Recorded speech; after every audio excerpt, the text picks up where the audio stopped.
સો good morning વિદ્યાર્થી મિત્રો. અત્યારે હવે આપણે જે જોઈ રહ્યા છે ટોપિક તે છે ઘર્ષણ અને ઇંગ્લિશમાં એને કહે છે ફ્રિક્શન. અને ધોરણ 9 ની અંદર તમે લોકો ઘર્ષણ વિશે થોડું ઘણું ભણી ગયા છો. ઘર્ષણના લાભાલાભ ભણી ગયા છો કે ઘર્ષણ શું કામ કરી રહ્યું છે, ઘર્ષણ કેમ જરૂરી છે, આ બધી ઘણી બધી વસ્તુઓ તમે લોકો ભણી ગયા છો.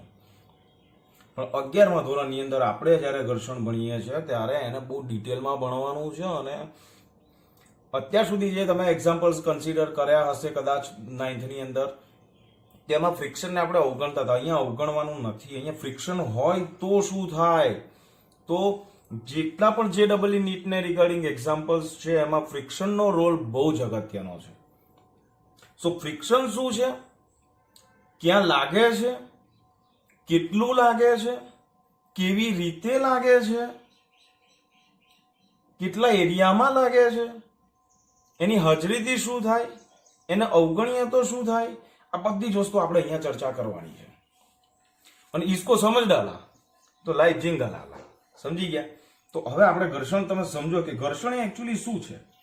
તો ઘર્ષણ એ કોઈ પણ સપાટી હોય ને, એ સપાટી પર આણ્વિક સ્તરે તમે એનું માઇક્રોસ્કોપિક ઓબ્ઝર્વેશન કરો ને તો એ લીસી લાગતી સપાટી છે ને એ પણ તમને ખરબચડી દેખાશે.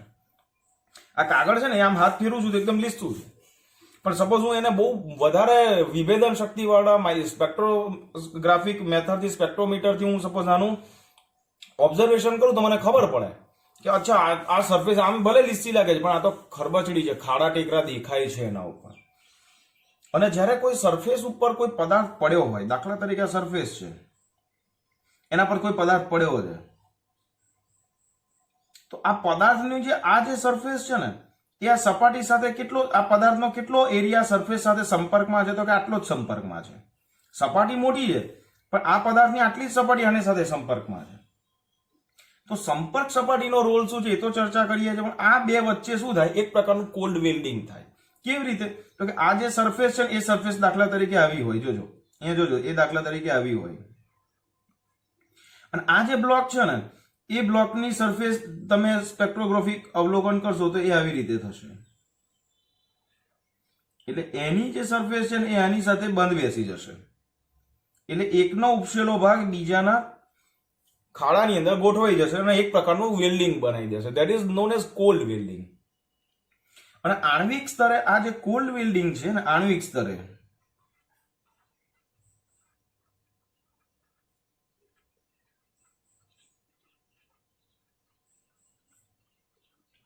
એ ઘર્ષણનો ઉદ્ગમ છે.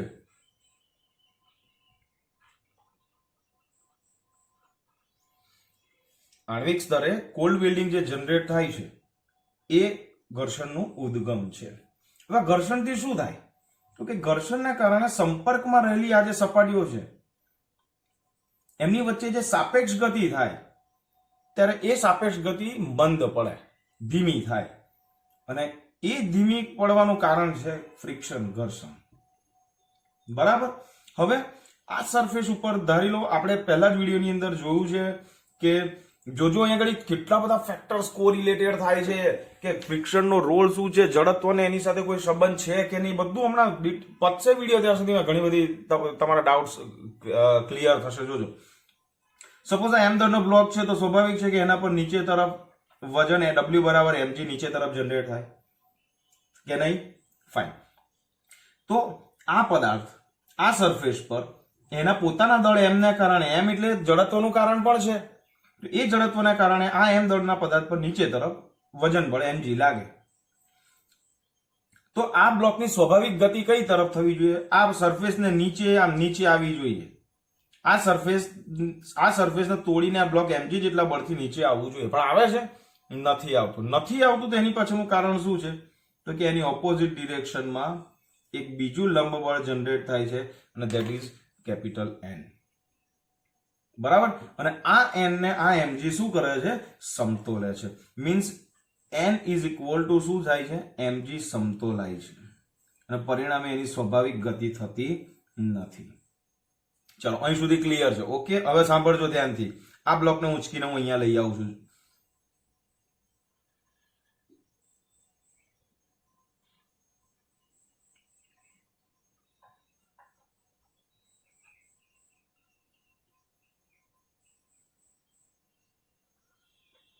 This is your and.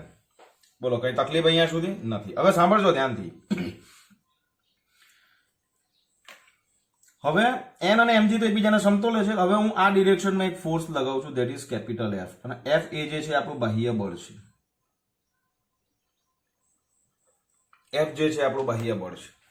હવે જોજો અહીંયા ધ્યાનથી, આ એફ બાહ્ય બળ છે.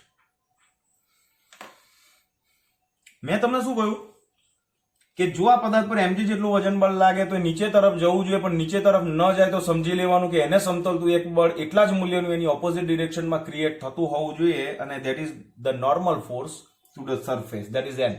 બરાબર છે. હવે સાંભળજો, હું આના પર બાહ્ય બળ એફ લગાવું છું, એની વેલ્યુ પણ બળ એફ ન્યૂટનમાં લઈ લઉં છું. ચલો હું 1 ન્યૂટન ફોર્સ લગાવું છું.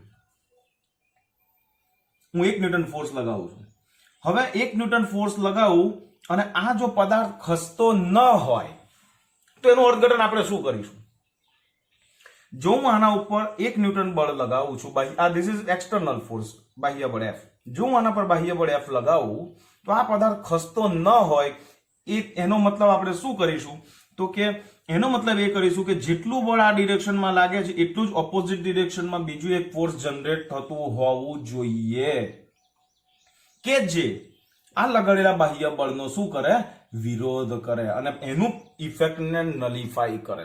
મીન્સ 1 ન્યૂટન લગાવો, પદાર્થ ખસતો નથી, તો સમજી લો કે આની વિરુદ્ધ દિશામાં આના ઉપર એક બીજું વધારાનું આ બાહ્ય બળની વિરુદ્ધ દિશામાં એક ફોર્સ લાગતું હોવું જોઈએ, અને એ જે ફોર્સ છે એને આપણે કહીએ છીએ ધેટ ઇઝ ઘર્ષણ બળ. તો એ ઘર્ષણ બળ અહીંયા જનરેટ થાય, અહીંયા સંપર્ક સપાટી પર આ ડિરેક્શનમાં.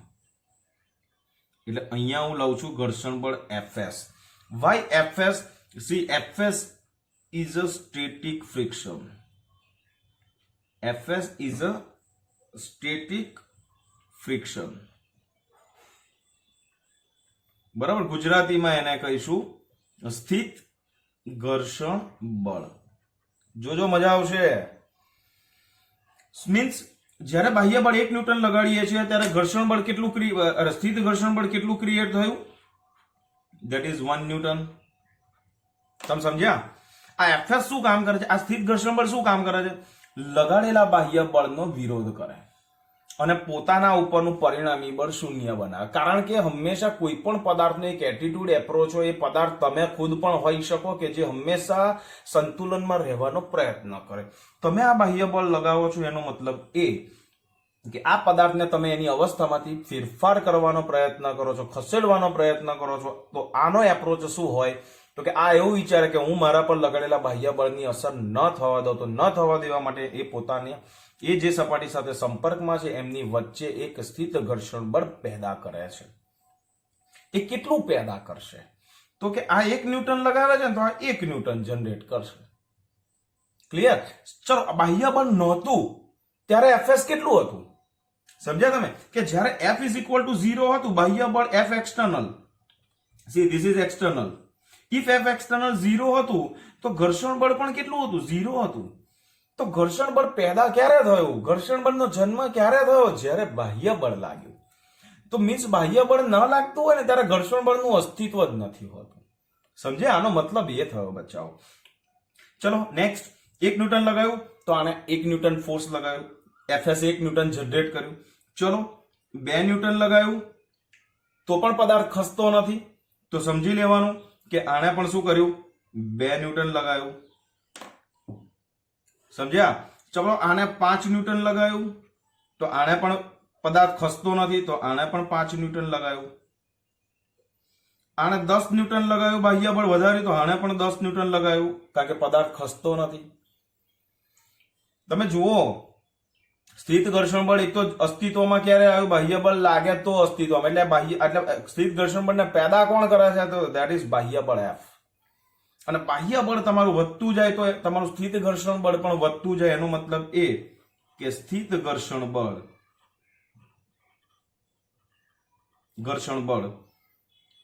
બાહ્ય બળ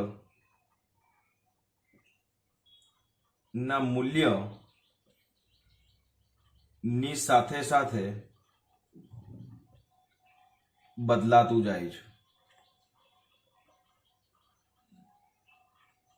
એટલે આ સ્થિત ઘર્ષણ બળ છે ને, સ્થિત ઘર્ષણ બળ એટલે કે આપણું આ જે ઘર્ષણ બળ જે છે એ ઘર્ષણ બળ સેલ્ફ એડજસ્ટિંગ ફોર્સ છે. જોજો ધ્યાનથી. કેમ ભાઈ સેલ્ફ એડજસ્ટિંગ? એટલે સ્વયં પોતાની જાતે એડજસ્ટ થાય છે, સેલ્ફ એડજસ્ટિંગ ફોર્સ છે આ ઘર્ષણ બળ. કેમ કે બાહ્ય બળ નહોતું ત્યારે એનું કોઈ અસ્તિત્વ નહોતું, પણ બાહ્ય બળ લાગે છે તો એફએસ પેદા થાય છે. બાહ્ય બળ 1 ન્યૂટન લગાવો તો આ 1 ન્યૂટન થાય, આ 2 ન્યૂટન લગાવો તો 2 ન્યૂટન, 5 તો 5, 10 તો 10. તો આ ક્યાં સુધી વધારશે? આ ક્યાં સુધી વધારશે? તો યાદ રાખો કે સ્થિત ઘર્ષણ બળ જે છે, સ્થિત ઘર્ષણ બળ જે છે એ સંપર્ક સપાટી જે છે, સંપર્ક સપાટી ના પ્રકાર પર આધારિત છે.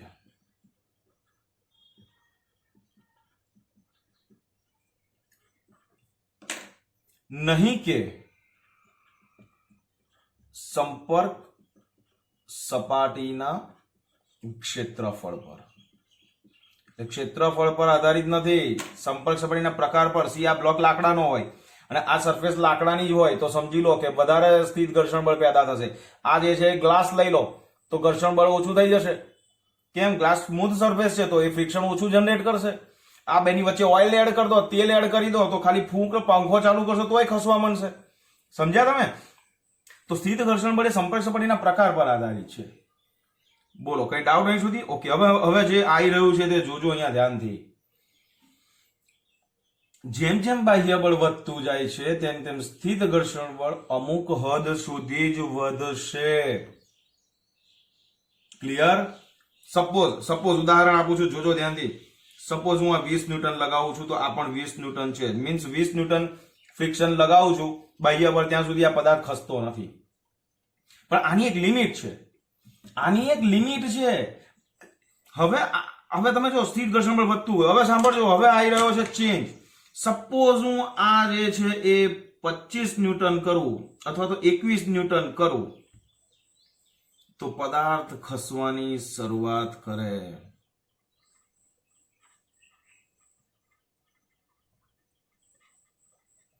યાદ રાખજો, 20 ન્યૂટન જે છે એ ઘર્ષણ બળની એક એવી વેલ્યુ છે, આ પદાર્થની આ સપાટીની વચ્ચેનું એક સ્થિત ઘર્ષણ બળનું વેલ્યુ એક 20 ન્યૂટન એક એવી વેલ્યુ છે કે 20 ન્યૂટન સુધી તમે બાહ્ય બળ લગાવશો તો આ એને કોઈ મચક નહીં આપે અને આની અવસ્થામાં કોઈ ફેરફાર કરવા નહીં દે. કોણ? 20 ન્યૂટન સુધી કરવા નહીં દે. પણ જેવું તમે 21 ન્યૂટન લગાડ્યું તો પદાર્થ ખસવાની શરૂઆત કરે. ધેટ મીન્સ કે હવે બાહ્ય બળના મૂલ્યએ સ્થિત ઘર્ષણ બળ જે છે, સ્થિત ઘર્ષણ બળ ના મહત્તમ મૂલ્ય જ્યારે બાહ્ય બળનું મૂલ્ય એક સ્થિત ઘર્ષણ બળના મહત્તમ મૂલ્યને ઓવરટેક કરે ત્યારે પદાર્થ ખસવાની અણી પર આવે.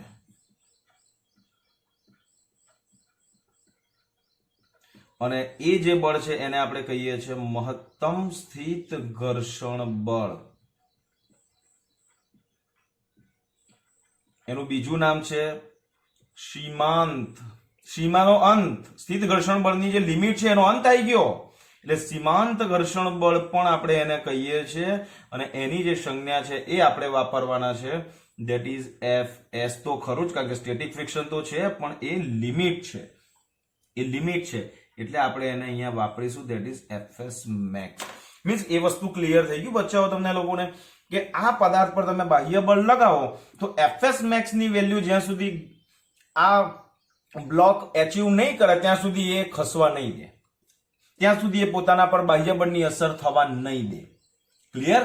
તો ચોસલું જ્યારે ખસવાની શરૂઆત કરશે ત્યારે લાગતું જે બળ જે છે સમજ્યા? ચોસલું જ્યારે ખસવાની શરૂઆત કરે, પદાર્થ જ્યારે ખસવાની શરૂઆત કરે ત્યારે લાગતું ઘર્ષણ બળ જે છે એને મહત્તમ સ્થિત ઘર્ષણ બળ કહીએ છીએ. તો ડેફિનેશન બોલું છું, લખતો નથી, અહીંયા લખી જ દીધું છે, પણ તમે લોકો આ બધા 1-1 માર્ક્સના ક્વેશ્ચન્સ છે, પણ મહત્તમ સ્થિત ઘર્ષણ બળની વ્યાખ્યા તમારે આપવી હોય તો તમે આવી લખજો કે પદાર્થ જ્યારે સપાટી ઉપર ખસવાની શરૂઆત કરે ત્યારે લાગતું જે બળ છે એને મહત્તમ સ્થિત ઘર્ષણ બળ અથવા સીમાંત ઘર્ષણ બળ એફએસ મેક્સ કહેવામાં આવે છે.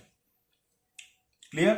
હવે શું થાય, 21 ન્યૂટને ખસવાની શરૂઆત કરે એટલે આના પર કેટલું ફોર્સ લાગે છે? 21 ન્યૂટન. સમજો ધ્યાનથી, હવે જે સમજાવું છું એ સમજો.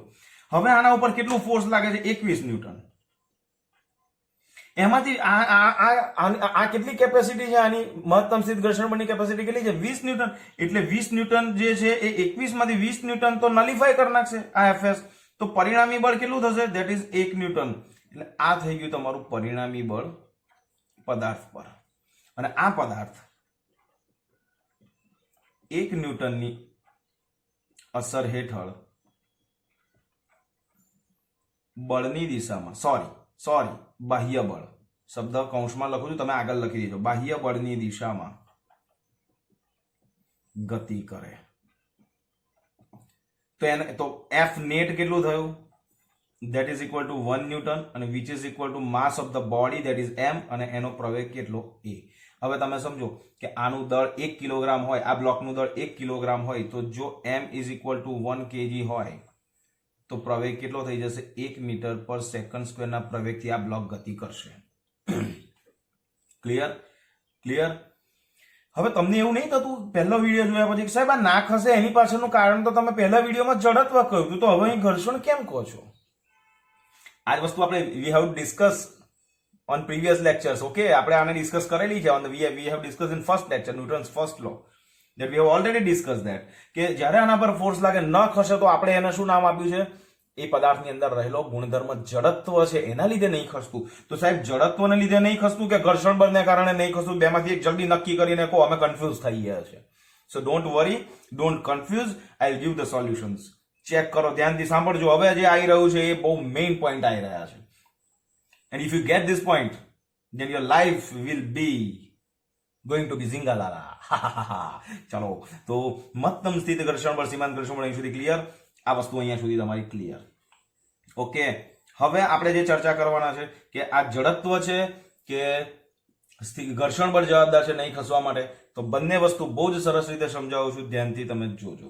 તો સૌથી પહેલા એક પોઈન્ટ આપણે અહીંયા લખી દઈએ કે પદાર્થ પરનું બાહ્ય બળ અથવા તો પદાર્થ પરનું બાહ્ય બળ એટલે આપણું ઘર્ષણ બળ જ થયું ને. આ એફએસ કોને? બાહ્ય બળ એફએસ અને એફ, આ બાહ્ય બળ છે, આ એફએસ છે, તો એફ બાહ્ય બળ FS which is greater than or equal to પણ કહી શકશો કે greater than less than or equal to fs is less than or equal to fs max હોય એટલે કે આ કન્ડિશન ફોલો થાય. પદાર્થ પરનું બાહ્ય બળ fs is less than or is equal to fs maximum થાય તો ત્યાં સુધી પદાર્થ ખસતો નથી. હવે સી આ આ એક્સટર્નલ છે, એફ એક્સટર્નલ છે, એક્સટર્નલ. તો એફ એક્સટર્નલ એ જે એફએસ છે ને અહીંયા આગળ, તો આપણે પદાર્થ ખસતો ન હોય ત્યારે નીચેની શરતનું પાલન થાય. નીચેની શરતનું પાલન થતું હોય છે. કઈ? કે when fs which is less than or equal to fs max, see આ બધા fs ની વેલ્યુ છે અને which is less than fs max, fs max કેટલું છે? 20 છે, તો fs ની વેલ્યુ 20 કરતા ઓછી જ છે કે એના જેટલી હશે ત્યાં સુધી પદાર્થ નહીં ખસે. This is the very very important conditions. સમજ્યા? આ બધું લખવાનું છે, હજુ તો બાકી છે, અભી પિક્ચર અભી બાકી હે મેરે દોસ્ત. તો આટલું પહેલા તમે પોઝ કરો, લખી લો અને પછી આપણે આગળ મેટર્સ જોઈએ છે. બરાબર? આ બધા સેન્ટેન્સ તમારી જરૂર જો. આ બધા એક માર્ક્સના ક્વેશ્ચન્સમાં તમને એ ઓનલાઈન ક્વેશ્ચન્સમાં પૂછાય, આની ડેફિનેશન પૂછાય, ન ખસતો હોય એના માટેની શરત છે આ પૂછાય. આ બધી વસ્તુ તમારે લખવાની છે. ઓકે, સો ચલો નેક્સ્ટ આગળના મુદ્દાઓ જોઈએ છે ફ્રિક્શનના.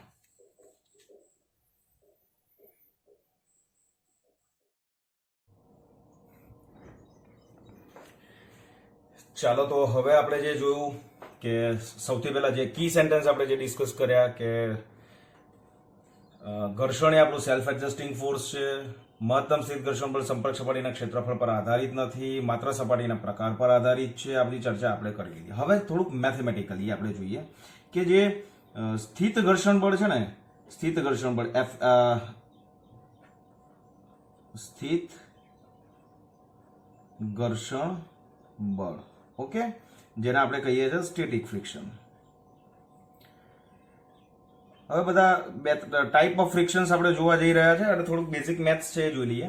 હા, આપણે જે છેલ્લે ચર્ચા કરતા હતા એ શું હતી કે ભાઈ સર નક્કી કરીને કહો કે જ્યારે પદાર્થ પર બળ લાગે છે એ ખસતો ન હોય તો friction is responsible for that or inertia is responsible for that. Okay, એ તમને લોકોને કન્ફ્યુઝન ન થાય એનો જવાબ હવે હું તમને લોકોને આપું છું, એ તમે જુઓ.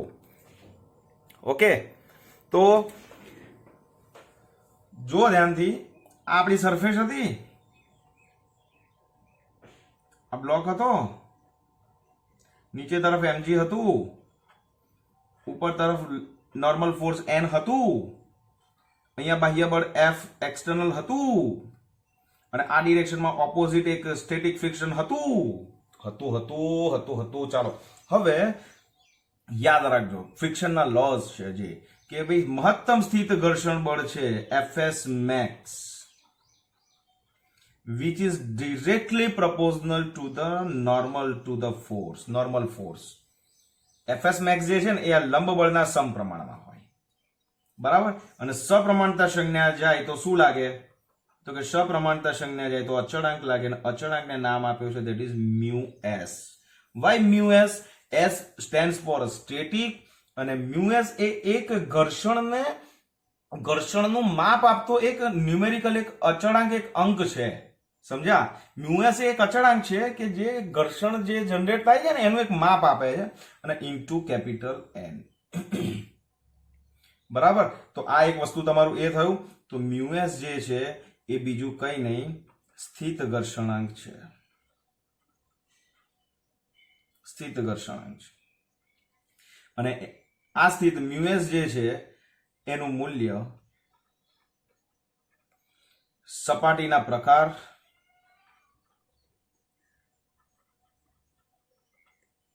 અને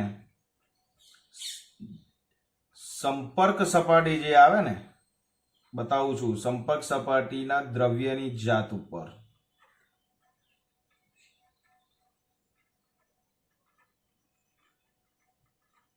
એક માર્ક્સના ક્વેશ્ચન્સ પૂછાય બચ્ચાઓ. ઓકે, mu s નું મૂલ્ય સપાટીનો પ્રકાર એટલે ખરબચડી લીસી, આવું યાદ રાખવાનું. ખરબચડી લીસી અધકચડી જે હોય તે. અને દ્રવ્યની જાત એટલે લોખંડ, લાકડું, કાચ, તેલ, આવી કોઈ સરફેસ હોય તેની વાત છે. ક્લિયર થયું?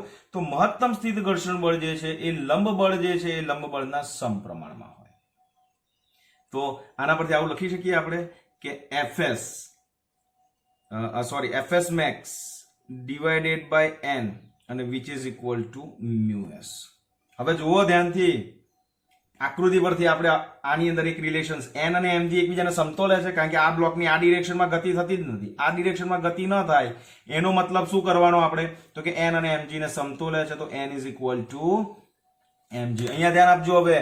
સો Fs max જે છે that is equal to mu s into n. આપણી પાસે આ ઇક્વેશન છે તો n ની જગ્યાએ આપણે મૂકી દઈએ છીએ that is mg. તો સ્થિત ઘર્ષણ બળ કોના સમપ્રમાણમાં આવ્યું? દળના સમપ્રમાણમાં આવ્યું, કારણ કે mu s તો કોન્સ્ટન્ટ છે, g કોન્સ્ટન્ટ છે. તો Fs max કોના સમપ્રમાણમાં આવ્યું? m ના. m એટલે શું આવ્યું? દળ એટલે જડત્વને દળ સાથે રિલેશન ખરું? યસ, ધેટ મીન્સ યાદ રાખજો સમજવા માટે કે જડત્વ દળ પર આધારિત હોય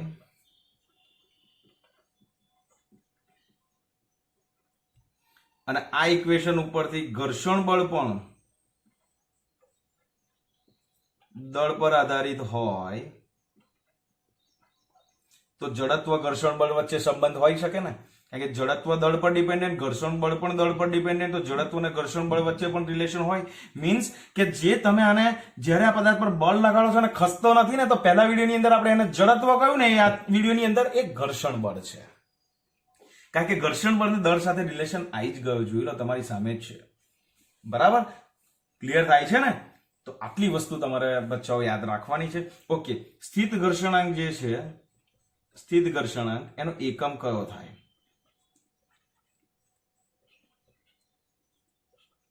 સ્થિત ઘર્ષણાંકનો એકમ બોલો, મ્યુએસ નો એકમ કયો થાય?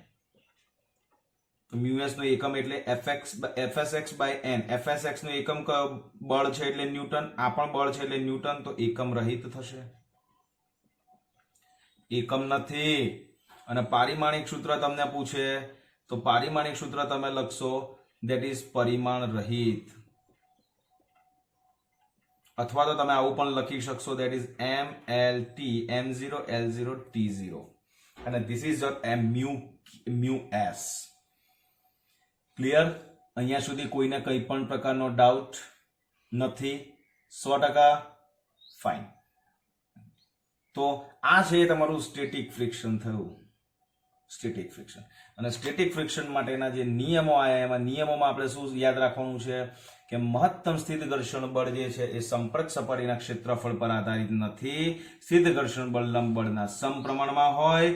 મહત્તમ સ્થિત ઘર્ષણ બળ સંપર્ક સપાટીના ક્ષેત્રફળ પર આધારિત નથી. આ 3 મુદ્દા જે બોલ્યો છું એ સ્થિત ઘર્ષણ બળની અંદર લખી દેજો. 3 પોઈન્ટ્સ જે હું બોલ્યો હમણાં એ તમારે અહીંયા લખવાના છે. ઓકે, ચાલો, અહીંયા સુધી કોઈને કઈ ડાઉટ નથી. હવે સાંભળજો, સ્થિત ઘર્ષણ બળ પછી એક બીજું જે તમારું બળ આવે છે એ બળ છે તમારું સ્થિત ઘર્ષણ બળ સિવાયનું જે તમારું એક બળ આવે છે તે છે કે ગતિક ઘર્ષણ બળ. શું છે ગતિક ઘર્ષણ બળ એ ચર્ચા કરીએ. હવે ધ્યાન આપજો, જ્યારે પદાર્થ પર બાહ્ય બળ લાગે અને એ બાહ્ય બળનું મૂલ્ય મહત્તમ સ્થિત ઘર્ષણ બળ કરતા વધી જાય, સમજ્યા તમે? સમજો, જો પદાર્થ પર બાહ્ય બળ લાગે અને જો આ બળ સીમાંત ઘર્ષણ બળ કરતા વધી જાય, સીમાંત એટલે મહત્તમ સ્થિત ઘર્ષણ બળ કરતા વધી જાય, ત્યારે પદાર્થ બાહ્ય બળ પરિણામી બાહ્ય બળ ની અસર હેઠળ ગતિ કરવા લાગે છે. બરાબર? ગતિ કરવા લાગે, અને જેવું એ ગતિ કરવાની શરૂઆત કરે એટલે સ્ટેટિક ફ્રિક્શન જે છે એ ત્યાંથી ખસી જાય, અને આ પરિસ્થિતિમાં સાપેક્ષ ગતિ વચ્ચે, જ્યારે ગતિ શરૂ થાય એટલે કે સાપેક્ષ ગતિ, કોની ગતિ? આ બ્લોક ગતિ કરે તો આ સરફેસ પર ગતિ કરે, તો આ બ્લોક સરફેસની સાપેક્ષે ગતિ કરે, એની વાત કરું છું. તો આ પરિસ્થિતિમાં સાપેક્ષ ગતિ દરમિયાન જે ઘર્ષણ બળ ઉદ્ભવે તેને ગતિક ઘર્ષણ બળ કહેવામાં આવે છે.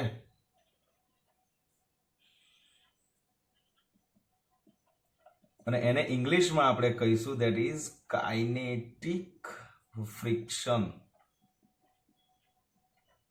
Kinetic friction. અને એને દર્શાવવા માટે આપણે સંજ્ઞા કઈ વાપરીશું? ધેટ ઇઝ એફ ઓફ કે. સી, જ્યારે જો ત્રણેય બળ એક સાથે અસ્તિત્વમાં નથી આવતા, જ્યારે પદાર્થ પર બળ લગાડો ખસતો ના હોય ત્યારે સ્ટેટિક ફ્રિક્શન, પણ જેવું ગતિમાં આવી ગયું એટલે static friction out and kinetic friction in. Clear થાય છે ને?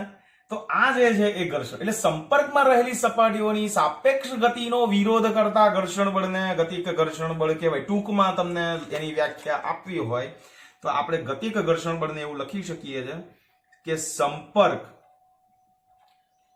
રહેલી ટૂંકમાં હા આપણ લખશો આ ડિટેલ થઈ ગયું આ છે ને બહુ બેઝિક ડિટેલ કહેવાય આ કોન્સેપ્શનલી આ ડેફિનેશન છે પણ તમારે એક્ઝામમાં લખ્યું તો આપણ લખશો તો પણ ચાલશે એટલે હું ટૂંકમાં લખી આપું છું કે સંપર્કમાં રહેલી જે સપાટી છે એ સપાટીઓની બંને સપાટીઓની વાત છે ને એ સપાટીઓ વચ્ચે સાપેક્ષ ગતિ સપાટીઓની જે સાપેક્ષ ગતિ છે એ સાપેક્ષ ગતિનો વિરોધ કરતું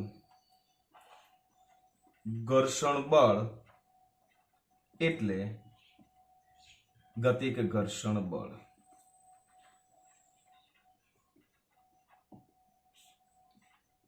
FK અને આના મુદ્દા પણ આ 3 પોઈન્ટ્સ જેમ સ્ટેટિક ફ્રિક્શનમાં છે આમાં પણ છે એ જ વસ્તુ ગતિક જેમ સ્થિર ઘર્ષણ બળ સંપર્ક સપાટીના ક્ષેત્રફળ પર આધારિત નથી એમ ગતિક ઘર્ષણ બળ પણ સંપર્ક સપાટીના ક્ષેત્રફળ પર આધારિત નથી લખી દેજો નંબર 1 બીજો મુદ્દો આમાં શું હતો યાદ છે શું મહત્તમ સ્થિર ઘર્ષણ બળ સાપેક્ષ વેગ મહત્તમ સ્થિર ઘર્ષણ બળ જે છે એ લંબ બળના સમપ્રમાણમાં હતું આમાં પણ એ લંબ બળના સમપ્રમાણમાં જ આવશે બરાબર અને ગતિક ઘર્ષણ બળ એ પદાર્થના સાપેક્ષ વેગ પર આધારિત નથી એટલે લંબ બળના સમપ્રમાણમાં હોય તો FK જે છે that is again proportional to n જ આવશે સમજ્યા FK that is again proportional to n આવશે બરાબર તો લખી લો એટલે આટલું પોઝ કરીને લખી લો એટલે નેક્સ્ટ પેજ ઉપર આપણે પછી પાછા જઈએ છીએ આપણે અહીંયાથી અટક્યા છીએ અહીંયાથી આગળ આપણે જોઈ રહ્યા છે જો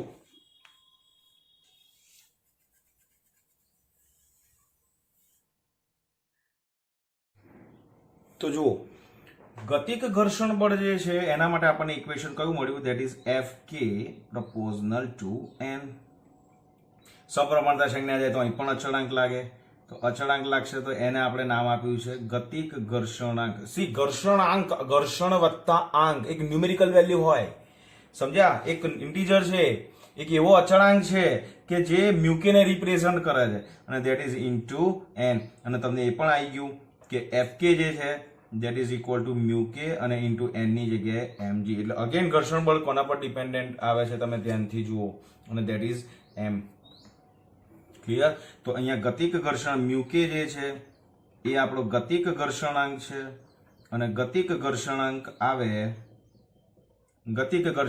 આવે તો એ તમારો કેવો થશે પરિમાણ રહિત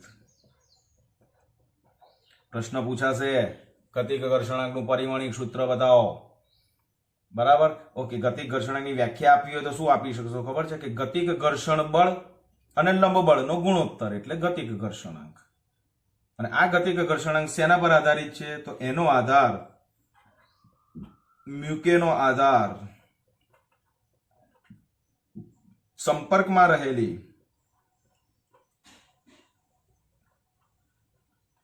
સપાટીનો પ્રકાર સંપર્કમાં રહેલી સપાટીનો પ્રકાર અને દ્રવ્યની જાત પેલા જેવું જ દ્રવ્યની જાત પર આધારિત છે પણ બહુ જ એક અગત્યની વસ્તુ હવે આપણે જોવા સમજવા જઈ રહ્યા છે એ જ ખાસ સમજજો એ ક્લિયર થશે તો જ મજા આવશે ક્લિયર યાદ રાખજો કે આ એક પદાર્થ છે સી આ એક પદાર્થ છે તમારી સામે ઓકે અહીંયા ધ્યાન આપજો આ તમારી સામે એક પદાર્થ છે આ પદાર્થ પર હું આ ડિરેક્શનમાં ફોર્સ લગાવું છું આમ તો હું અત્યારે ફોર્સ લગાવું છું હું અત્યારે શું છે અત્યારે અહીંયા છે હું ફોર્સ લગાવું છું 0.1 0.2 0.3 0.4 0.5 0.6 1 2 અને બે ન્યૂટન લગાવીશ ને એટલે ગતિમાં આવશે મીન્સ જ્યારે ફોર્સ લગાવું છું અને ખસતો નથી ત્યારે ત્યાં સ્થિત ઘર્ષણ બળ હાજર છે એવું તમારે સમજવાનું અને જ્યારે ગતિમાં આવે છે ત્યારે એવું સમજવાનું કે એક ગતિ ઘર્ષણ બળ ત્યાં અસ્તિત્વમાં આવે છે ક્લિયર પણ ગતિક ઘર્ષણ દરમિયાન યાદ રાખજો ગતિક ઘર્ષણ દરમિયાન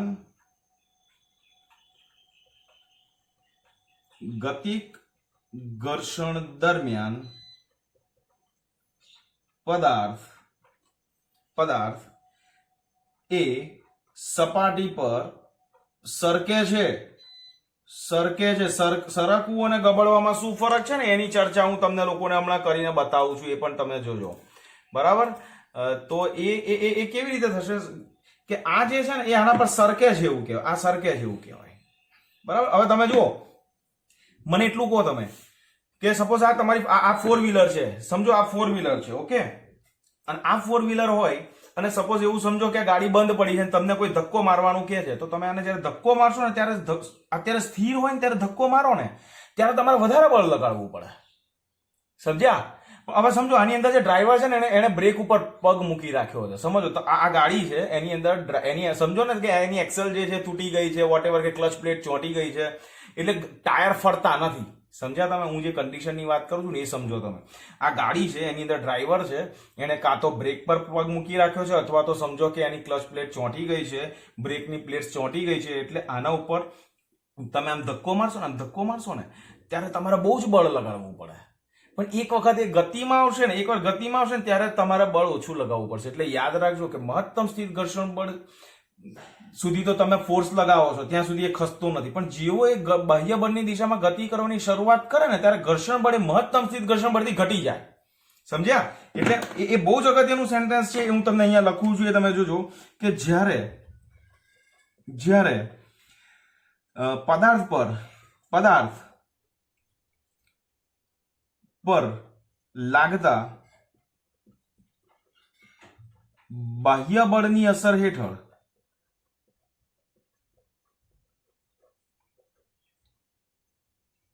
જ્યારે પદાર્થ પર લાગતા બાહ્ય બળની અસર હેઠળ પદાર્થ ગતિ કરવાની શરૂઆત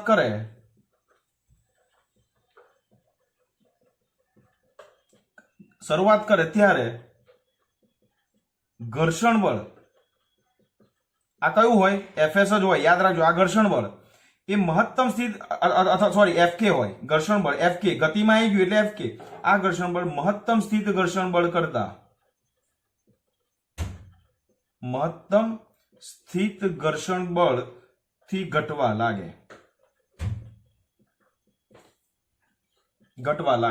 સમજ્યા? આ બેઝિક વસ્તુ. એનો મતલબ એ કે જ્યારે ગતિમાં આવશે ને ત્યારે ઘર્ષણ બળ ઓછું થઈ જાય. કોના કરતા? સ્થિત ઘર્ષણ બળ કરતા. એનો મતલબ એ કે સ્થિત ઘર્ષણાંકનું મૂલ્ય જે છે એના કરતા મ્યુકે ની વેલ્યુ ઓછી હોય. ધેટ મીન્સ કે આ બહુ બેઝિક કન્ડિશન્સ તમને આપવા જઈ રહ્યો છું કે મ્યુકે છે which is always less than mu S. આ કન્ડિશન્સ ફોલો થાય. સમજ્યા? આ શું ઇન્ડિકેટ કરે છે કે ગતિક ઘર્ષણાંકનું મૂલ્ય સ્થિત ઘર્ષણાંકના મૂલ્ય કરતા હંમેશા ઓછું હોય. ક્લિયર? અહીંયા સુધી બધાને ક્લિયર? હવે ત્રીજું જે ફોર્સ આવે છે બચ્ચાઓ, અને ધેટ ઇઝ પેન ચેન્જ કરવા દો, ધેટ ઇઝ રોલિંગ ફ્રિક્શન. એને નામ આપ્યું છે આપણે રોલિંગ ઘર્ષણ. હું બતાવું છું રોલિંગ ઘર્ષણ એટલે શું. તમારા ઘરે ટીપોઈ હોય ને, એ ટીપોઈમાં નીચે વ્હીલ ન હોય તો એને તમારે એક જગ્યા પરથી રૂમમાં એક જગ્યા પરથી બીજી જગ્યા પર ખસેડવી હોય તો તમારે કેટલો ફોર્સ લગાવવો પડે, ખાલી વિઝ્યુલાઇઝ કરો. ઇવન તમારો બેડ છે, બેડમાં નીચે વ્હીલ નથી, એ તો ક્લિયર છે ને, એની નીચે વ્હીલ નથી તો ફોર્સ કેટલું, એને ખસેડવો છે તો કેટલું ફોર્સ લગાવવું પડે વિચારો. અને એની જ નીચે ખાલી તમે લોકો વ્હીલ મૂકી દો તો કેટલું ફોર્સ લગાવવું પડે. સમજ્યા? તો જ્યારે વ્હીલ લગાવો છો ને, લોકોને ખબર નથી પડતી કે ગતિક ઘર્ષણ બળ અને રોલિંગ ફ્રિક્શન બળનો જે ભેદરેખા છે ને, પાતળી ભેદરેખા, જેને બેઝિક ડિફરન્સ કહીએ, એ ગતિક ઘર્ષણ ને રોલિંગ ફ્રિક્શન વચ્ચેનો ડિફરન્સ ખાલી તમે સમજી લો કે પદાર્થ જ્યારે આમાં છે ને પદાર્થ સપાટી પર સરકે, જ્યારે આની અંદર પદાર્થ સપાટી પર સરક્યા વગર ગબડે. બરાબર? ગબડે. તમે છે ને નાના હશો ને ત્યારે તમે જ્યારે પેલી પાર્કની અંદર તમે સ્લાઇડર ઉપર લપસણી ખાધી હશે, તો તમે જ્યારે લપસણી ખાવ છો ને ત્યારે તમારી બેકસીટ જે છે ને એ જે સપાટી ઉપર તમે સરકો છો ને એની સાથે કન્ટિન્યુઅસ સંપર્કમાં હોય. ક્લિયર થાય છે તમને લોકોને? જો હું બતાવું છું તમને ઉદાહરણ આપીને કે સપોઝ આ એ તમારું સ્લાઇડર છે, સપોઝ આ તમારું સ્લાઇડર છે, બરાબર? આપણે આની પરથી લપસણી ખાધી છે, આ તમે છો. તો તમે જ્યારે આમ હોવ ને તો તમારી ગતિ કેવી હોય છે ખબર છે? આની ઉપર તમારી ગતિ આવી હોય. ધેટ મીન્સ કે આ સરફેસ આની સાથે કન્ટિન્યુઅસ સંપર્કમાં હોય. એનો મતલબ એ કે પદાર્થ સરકે છે. આને શું કહેવાય? એનું જો ભાઈ એ જે છે ને એને કહેવાય પણ સ્લાઇડર જ. ભાઈ સ્લાઇડર કહીએ છીએ કારણ કે સરકવું, જે સરકે એને સ્લાઇડિંગ કર્યું એવું કહેવાય. તો આ સ્લાઇડર છે, આ સ્લાઇડર છે. બટ જ્યારે તમે આમ ગતિ કરો ત્યારે તમે સરક્યા વગર ગબડો છો એવું કે મીન્સ ગુલાટીઓ મારતા મારતા જાવ ને ધેટ ઇઝ ગબડવું એકચ્યુઅલી. તો સરકવા અને ગબડવા વચ્ચેનો ડિફરન્સ. તો જ્યારે પદાર્થ સપાટી પર સરક્યા વગર ગબડે છે ત્યારે લાગતું ઘર્ષણ બળ એ રોલિંગ ઘર્ષણ બળ કહેવાય.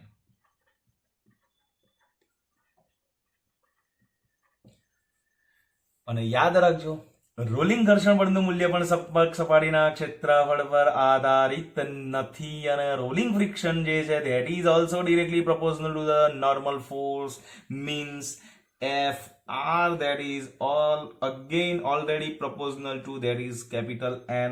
પેલા જેવું જ થશે બધું. તો F R is equal to અહીંયા આવશે રોલિંગ ઘર્ષણાંક અને ઇન્ટુ એન. અહીંયા અગેન એન ની વેલ્યુ આપણે રિપ્લેસ કરીશું that is mg. This is again fr. તો મ્યુઆર જે છે એ મ્યુઆર તમારો અહીંયા શું થઈ ગયો? રોલિંગ ઘર્ષણાંક. ઓકે, પારિમાણિક સૂત્ર એનું કેટલું? તો કે પરિમાણ રહિત. ઓકે, સો હવે મેં તમને શું કહ્યું કે ચલો આ રહ્યું, આપણે આની જ વાત કરીએ છીએ, આપણે બીજા કશાની વાત જ નહીં કરતા, આપણે માત્ર આની વાત કરીએ છીએ. ચલો આ અત્યારે બળ લગાવું છું, નથી ખસતું, તો કયું ફોર્સ લાગ્યું? સ્ટેટિક ફ્રિક્શન લાગે છે અત્યારે, રાઈટ. અને જેવું આ ગતિ કરવાની શરૂઆત કરે એટલે સ્થિત ઘર્ષણ બળ ગાયબ, કાઇનેટિક ફ્રિક્શન આવી ગયું. આ કાઇનેટિક ફ્રિક્શન થઈ ગયું, આ કાઇનેટિક ફ્રિક્શન. હવે આને રોલિંગ ફ્રિક્શન પણ બતાવું છું. તમારા માટે બહુ મસ્ત વસ્તુ લઈ આવી. સી ઓકે, અહીંયા જોજો, હવે ધ્યાનથી અહીંયા જોજો. આની ઉપર જે ફોર્સ લાગે છે આ કયું છે? અત્યારે નથી ખસતું તો સ્થિત ઘર્ષણ બળ, પણ જેવું ખસવાની શરૂઆત કરે એટલે કાઇનેટિક ફ્રિક્શન. અને આ જ વસ્તુને હું આની પર મૂકી દઉં તો અત્યારે તમે વિચાર કરો કે આને અહીંયાથી ખસેડવા માટે હું આને અત્યારે ખસેડવા માટે જેટલું બળ લગાડું આના ઉપર મૂકું, પછી મારે એને એટલું જ બળ લગાડવું પડે કે વધારે લગાડવું પડે? અરે ઓછું લગાડવું પડે. ક્લિયર થાય છે ને? જુઓ, અહીં જુઓ, બતાવું છું એ જોજો ખાલી. આ રીતે જુઓ, આ સહેજ જ ફોર્સ લાગ્યું, ગબડવા માંડ્યું. ક્લિયર થાય છે ને? આ જો બહુ ઇઝીલી સહેજ લગાવું છું તો આ સમજો, ધીસ ઇઝ રોલિંગ ફ્રિક્શન. આ રોલિંગ ફ્રિક્શન છે, અત્યારે રોલિંગ ફ્રિક્શન કામ કરે છે, રાઈટ. તો ઇન્ડસ્ટ્રીઝની અંદર તમે વિચાર કરો કે મશીનરીઝની અંદર કેટલું બધું ફ્રિક્શન હોય, કારણ કે લોખંડના પાર્ટ્સ હોય તો ઘર્ષણ કેટલું બધું હોય. તો એ ઘર્ષણને એને ડાયલ્યુટ કરવા માટે, ઘર્ષણ ઓછું કરવા માટેની ઘણી બધી મેથડો છે, રાઈટ. અત્યારે આને રોલિંગ ફ્રિક્શન કરી દીધું છે કારણ કે મેં નીચે રોલર મૂકી દીધા છે, એટલે બહુ ઇઝી થઈ ગયું છે મારું કામ. હવે હું આની નીચે એક વસ્તુ કામ કરું, આની નીચે હું અહીંયા ઓઇલ ઢોળી દઉં તો પણ મારું કામ ઇઝી થઈ જશે. તો ફ્રિક્શન ઘટાડવાના પણ ઘણા બધા ઉપાયો મિત્રો છે. ઓકે, સો ઘર્ષણના લાભાલાભ, ઘર્ષણનો ફાયદો શું છે, ગેરફાયદા શું છે, ટેક્સ્ટ બુકની અંદર તમે વાંચશો એટલે તમને ખબર પડશે. તો હવે રોલિંગ ઘર્ષણ બળને કારણે જે ઘર્ષણ પેદા થાય છે એનું જે માપ છે દેટ ઇઝ રોલિંગ ઘર્ષણ. તો એની વેલ્યુ કેવી હોય એ યાદ કરો. તો કે મ્યુઆર જે છે that is again less than mu K. Okay, તો આ બધાનો સમન્વય કરવું. તો એક બેઝિક કન્ડિશન્સ તમને આપી રહ્યો છું જે તમારે ભૂલવાની નથી, યાદ રાખજો. રોલિંગ ફ્રિક્શનાંક એટલે રોલિંગ જે ઘર્ષણાંક જે છે વિચ ઇઝ લેસ ધેન ગતિક ઘર્ષણાંક લેસ ધેન સ્થિત ઘર્ષણાંક. આ કન્ડિશન તમારે ભૂલવાની નથી. ઓકે, તો આ થયું તમારું ઘર્ષણના ટાઈપ ઓફ ફ્રિક્શન્સ. એક તો સ્થિત ઘર્ષણ બળ જોયું, ગતિક ઘર્ષણ બળ જોયું, રોલિંગ ઘર્ષણ બળ જોયું. બધામાં શું વસ્તુ કોમન છે, બધામાં શું વસ્તુ ડિફરન્ટ છે, એ બધો વિડીયો 2 વાર જોજો અને સરસ રીતે ટેક્સ્ટ બુકને પણ હવે વાંચજો. આ જોયા પછી ટેક્સ્ટ બુકને પણ વાંચો. તમે ટેક્સ્ટ બુકને ઇગ્નોર ના કરો. બહુ સરસ મેટર્સ એની અંદર આપેલી હોય છે, એમાંથી કંઈક તમને વિચારો વધારે સારા આવશે, બરાબર, આના રિગાર્ડિંગ. તો આ વસ્તુ છે. અને બીજું કે સ્થિત ઘર્ષણ બળ છે એ ગતિને નથી અવરોધતું, અપેક્ષિત ગતિને અવરોધે છે. અને એની ચર્ચા આપણે પહેલા વિડીયોમાં જ આપણે જોયેલું છે કે સમજો કે આ એક બ્લોક છે અને મેં તમને કહ્યું હતું કે એક પદાર્થને એક સરફેસ ઉપર મેં મૂક્યું હતું. હું એક બીજું કાગળ લઈને તમને સમજાવવાનો પ્રયત્ન કરું કે અપેક્ષિત ગતિને અવરોધવું એટલે શું. એ જ ઉદાહરણ મેં તમને ઓલરેડી આપી દીધેલું છે, છતાં પણ આપણે એક વખત ચર્ચા કરીએ છીએ અને હું શોધી રહ્યો છું કંઈક એવું કે જે તમને સમજવામાં સરળતા રહે. ઓકે ચલો, ઓકે ફાઇન, આ મને મળી ગયું છે તો જોઈ લો. સપોઝ આ એક બોક્સ છે અને બોક્સ ઉપર સપોઝ કોઈક ઓબ્જેક્ટ તો આપણે લેવો પડશે બચ્ચાઓ. તો સપોઝ ધીસ ઇઝ આપણો ઓબ્જેક્ટ, તો આ આપણો ઓબ્જેક્ટ છે, રબર છે, it's a rubber. Okay, it's a simple rubber. હવે શું થાય છે ખબર છે, હું આના પર જો આ ઓબ્જેક્ટ આની ઉપર પડ્યો છે, જો આ બે આ પદાર્થ, આ રબર અને આ બોક્સ વચ્ચે જો ઘર્ષણ બળ ન હોત તો શું થાત? તો હું જ્યારે આને ફોર્સ લગાવત ને, તો અત્યારે ફોર્સ લગાવું છું ને, તો આ રબર આની સાથે ગતિ કરે છે. એ આની સાથે કેમ ગતિ કરે છે? કારણ કે આ બેની વચ્ચે ઘર્ષણ બળ છે. જો આની વચ્ચે ઘર્ષણ બળ ન હોત તો શું થાત એ પણ સમજાવું. તો કે જો આના પર ફોર્સ લગાવત, આમ જો ઘર્ષણ બળ ન હોત તો આ રીતે ગતિ થતા આમ પડી જાત. સમજ્યા? તો આ વસ્તુ છે એટલે ઘર્ષણ બળ ગતિને નથી અવરોધતું. ક્લિયર કરી લેજો, ઘર્ષણ બળ ગતિને નથી અવરોધતું, ઘર્ષણ બળ અપેક્ષિત ગતિ જે છે એને અવરોધે છે. એટલે બહુ અગત્યનું કી સેન્ટેન્સ તમને આપી રહ્યો છું કે ઘર્ષણ બળ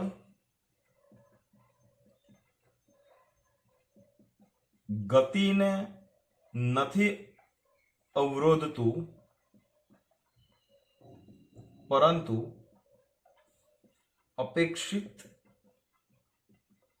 ગતિને અવરોધે છે.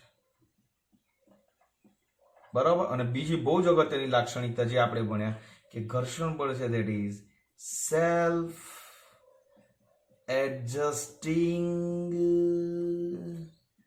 ફોર્સ છે. ઓકે, સો આ વસ્તુ હવે તમારે ભૂલવાની નથી. લખજો, નોટ્સ મસ્ત બનાવજો. સો take care, stay safe, stay connected with your family. જય શ્રી કૃષ્ણ.